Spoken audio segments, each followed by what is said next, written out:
محبوب پاک صلی اللہ تعالی علیہ وسلم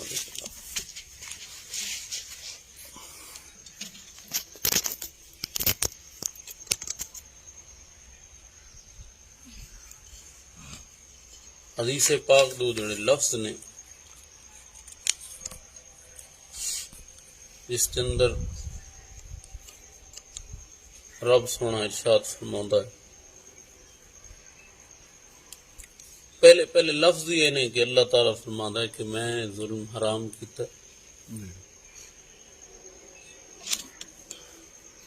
بلکہ اس دے ساری حدیث پاک دے چوں آخری جڑے لفظ نے اس دے تے اللہ تعالیٰ جل شانہ ارشاد فرماتا ہے کہ اے تھوڑے اعمال نے جڑے میں گنائے نے، انہاں دے وچوں جو اچھائی پو تے رب دی حمد کرو، اور جو برائی پو تے اے تھوڑے اپنے نفس دی شامت ہے، اے تھوڑے اپنے نفس دی شامت۔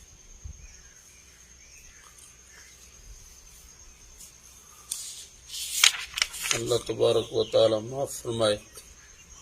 اپنے کسی گناہ نو، اپنی کسی غلطی نو نسبت کرا دینا اور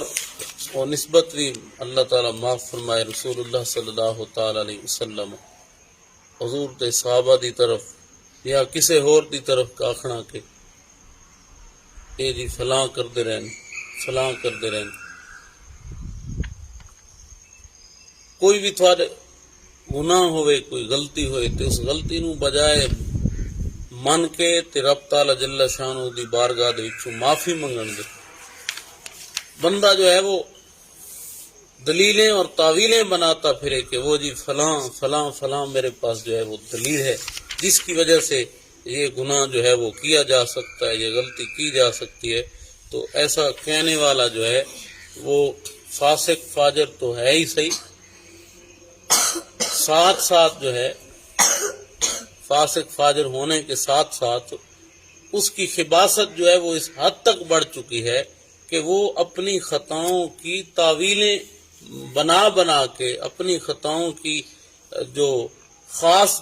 توجہ دلانا چاہتا ہے اپنی خطاؤں کی طرف، وہ یہ ہے کہ اپنی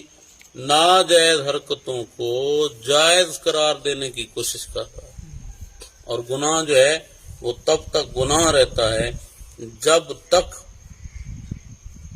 اس کو گناہ سمجھ کے کیا جائے، نہیں سمجھے گا۔ اللہ تعالیٰ کی نافرمانی کوئی بندہ کرے، کوئی گناہ کوئی بندہ کرے تو وہ تب تک گناہ ہے جب تک اسے گناہ سمجھ کے کیا گیا ہے، اور جب گناہ کرنے والا اس کو گناہ ہی نہ سمجھے تو پھر جو گناہ کرنے والا ہے وہ مسلمان ہی نہیں رہتا، وہ مسلمان بھی نہیں رہتا، کیونکہ جب وہ بندہ حلال سمجھے حرام کو، اللہ تعالیٰ جس چیز کو حرام فرمائے اور کوئی بندہ اسے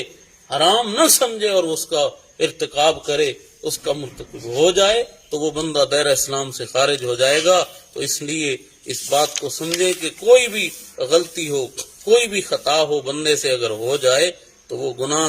ہو جانے کے بعد اس کی طویلیں نہ بنائے، بلکہ اس کو اپنے نفس کی شامت سمجھے، اور اب یہ نہ کہے کہ یہ فلاں سے ہو گیا ہوگا، فلاں۔ لوگ عجیب عجیب باتیں کرتے، عجیب عجیب اپنی خطاؤں کو چھپانے کے لیے، اپنے گناہوں کو چھپانے کے لیے، اپنی غلطیوں کو چھپانے کے لیے ایک ہوتا ہے کوئی ہیلا، کوئی طویل بنانا، ایک ہے اپنے گناہ کو جائز کرانے کے لیے آپ ہی طویلیں بناتے پھرنا۔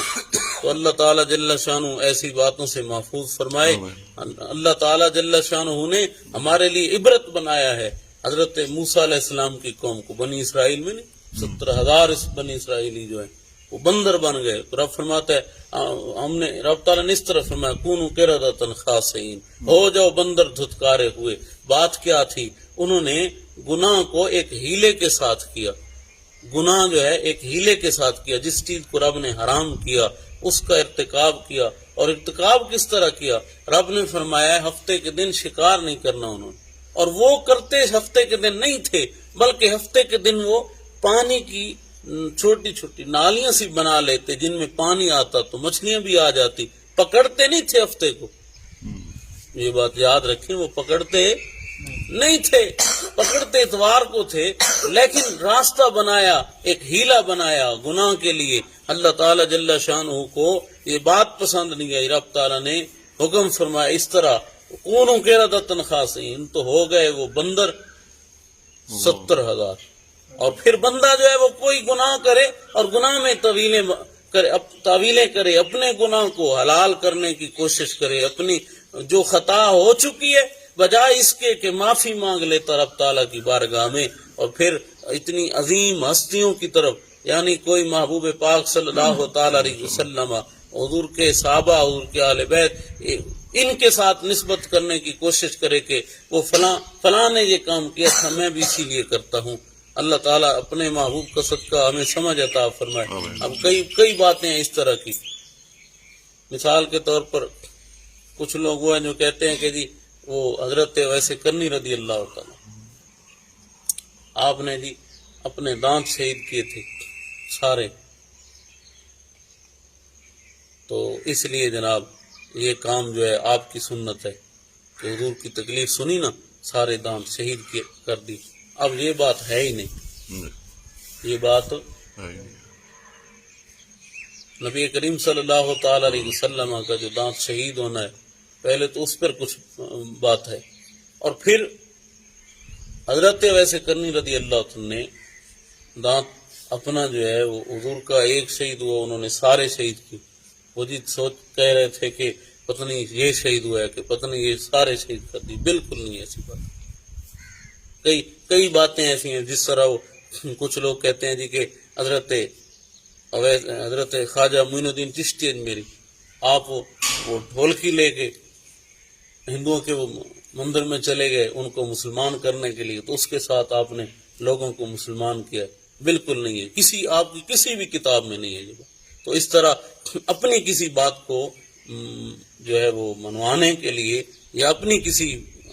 بات کو، اپنے کسی کام کو حلال ثابت کرنے کے لیے کسی ہستی کے ساتھ اس کام کا تعلق جوڑنے کی کیا ضرورت ہے. بلکہ چاہیے اس طرح کہ بندہ دیکھے کہ جب اس سے کوئی خطا ہو رہی ہے تو وہ ایک ہی حل ہے اس کا کہ اس کو خطا مانے اور یہ کہے کہ یہ خطا ہی ہے، تاکہ وہ اللہ تعالی جل شانہ کی پکڑ سے بچ سکے. ورنہ جو خطا کو خطا سمجھ کے کریں اور ہیلا بھی کریں، ساتھ خطا بھی نہ ہو بلکہ خطا کا ایک ہیلا ہو، تب بندر بن جاتے ہیں. تب وہ کسی کو کس شکل میں رب تعالی جل شانہ نے، اور پھر اللہ تعالیٰ کے محبوب صلی اللہ علیہ وسلم کے غلاموں، ہماری یہ حالت ہو کہ گناہ کو گناہ سمجھ کے نہ کیا جائے، اور پھر اس کو صحیح ثابت کرنے کے لیے کئی تعویلیں بنا کے کئی دلیلیں پیش کی جائیں. عجیب کوشش کی جاتی ہے دلیلیں بنانے کی، اور عقلی دلائل جو ہیں وہ بندے عوام کو کئی ایسے دلائل دیتے ہیں کہ سننے والا حیران ہو جائے. محبوب پاک صلی اللہ تعالی علیہ وسلم کے غلاموں، اللہ تبارک و تعالی جل شانہ اپنے محبوب کا صدقہ زندگی اسلام والی موت ایمان والی نصیب فرمائے. اور یہ بات ضروری ہے بندہ مومن کے لیے کہ وہ ہر گھڑی یہ بات اپنے ذہن میں رکھے کہ میرے رب کی پکڑ بڑی سخت ہے، میرے رب کی ہاں جی. آج کل ایک تو ہے نا اللہ تعالیٰ کا مہربان ہونا، اس میں کوئی شک ہے نہیں ہے، لیکن بندہ کہے رب مہربان ہے اور اس کی نافرمانی اس طرح کرے کہ گناہ کو گناہ نہ سمجھے بلکہ اس کے حرام کردہ کو حلال ثابت کرنے کی کوشش کرے. تو آپ بتائیں ایسے ماحول میں لوگوں کو رب کی صفت قہار یاد رکھنی چاہیے یا صفت رحیم یاد رکھنی چاہیے؟ رب تعالیٰ کا غضب بڑا سخت ہے وہ یاد رکھنا چاہیے یا وہ مہربان زیادہ ہے وہ یاد رکھنا چاہیے؟ اور اسی طرح کیونکہ ہمارے دل ہو چکے ہیں سخت، ہم باطنی مریض ہو چکے ہیں، اگر کوئی بندہ ہمارے سامنے وہ یہ صفت یاد کرائے کہ اس کی پکڑ بڑی سخت ہے. رب کیا فرماتا ہے؟ اِنَّ بَطْشَ رَبِّكَ لَشَدِيدٌ. محبوب تیرے رب کی پکڑ بڑی سخت ہے، محبوب تیرے رب کی پکڑ بڑی سخت ہے. اللہ کے محبوب صلی اللہ تعالی وسلم کے غلاموں، اللہ تعالیٰ جل سنو اپنے حبیب کو فرما رہا ہے تیرے رب کی پکڑ سخت ہے. اور ہمیں ایک ہی بات پتہ ہے کہ خطاؤں کے باوجود، گناہوں کے باوجود ہم کہتے ہیں کہ نہیں صرف اس کی رحیمی یاد رکھیں، وہ بات کیوں؟ اگر وہ بات یاد آئے تو ہمارے نفس کو تکلیف ہو رہی ہے کہ یہ تو خطا چھوڑنی پڑے گی، یہ تو حرام کو حرام ماننا پڑے گا، حلال کو حلال ماننا پڑے گا، ہمارا دل کرے ورنہ تو جو حلال ہو اسے ہم حلال نہ سمجھیں، جو حرام ہو اسے ہم حرام نہ سمجھیں، اور گناہ کر کے پھر اسی گناہ کو عبادت ثابت کرنے کی کوشش کریں۔ نہ اللہ کے بندو، یہ ہمارے بس کی بات نہیں۔ جو اللہ اور اس کے رسول جل شانہ صلی اللہ علیہ وسلم کی بارگاہ میں گناہ ہے، حرام ہے، وہ حرام ہی ہے، اور جس کو انہوں نے حلال کیا ہے وہ حلال ہے۔ رب تعالی ہمیں پابندی شریعت کی توفیق عطا فرمائے اور ہمیں زندگی اسلام والی، موت ایمان والی نصیب فرمائے۔ آمین۔ صلی